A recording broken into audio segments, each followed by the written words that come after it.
Rowdy star Vijay దేవరకొండలో ఉన్నది natural star నానిలో లేనిది ఏంటి? ఎందుకు విజయ్కి కుదిరింది నానికి కుదరట్లేదు? దేశవ్యాప్తంగా నానికి తన డబ్బింగ్ మూవీలతో మంచి గుర్తింపే దక్కింది.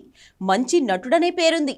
తన సినిమాలు హిందీలో రీమేక్ అయితే నాని పాత్రని వేసే హీరోకి కష్టాలే అనేంతగా తన పెర్ఫార్మెన్స్ కి పేరుంది. అయినా ఎందుకని విజయ్ దేవరకొండకి వచ్చిన క్రేజ్ మార్కెట్లో మైలేజ్ నానికి పెరగట్లేదు? రౌడీ స్టార్ కి ఫ్లాప్స్ వచ్చినా క్రేజ్ తగ్గట్లేదు. నానికి హిట్లు వచ్చినా క్రేజ్ పెరగట్లేదు. ఎందుకు? Take a look.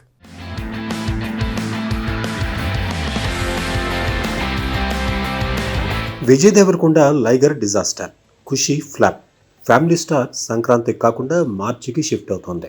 ఇంత జరిగినా తనకి తెలుగులోనే కాదు నార్త్ ఇండియాలో అలానే తమిళ, మలయాళ, కన్నడ యూత్ లో క్రేజ్ అయితే తగ్గలేదు. కానీ నాని ఏం చేసినా ఎన్ని హిట్లు సొంతం చేసుకున్నా తనకి ఆ రేంజ్ కాదు కదా. అందులో సగం రేంజ్ లో కూడా క్రేజ్ రావటం లేదు.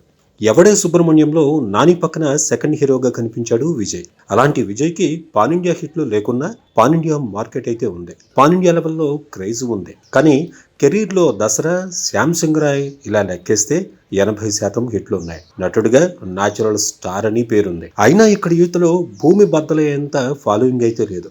ఇక తమిళ, మలయాళం, కన్నడ, హిందీ భాషల్లో గుర్తింపు ఉన్న పెద్దగా క్రేజ్ లేదు. దీనికి కారణం అర్జున్ రెడ్డితో విజయ్ కు వచ్చిన స్పెషల్ ఇమేజ్ జీవితాంతం తనని కాపాడేస్తుందా? అది ఒక కారణం కావచ్చు.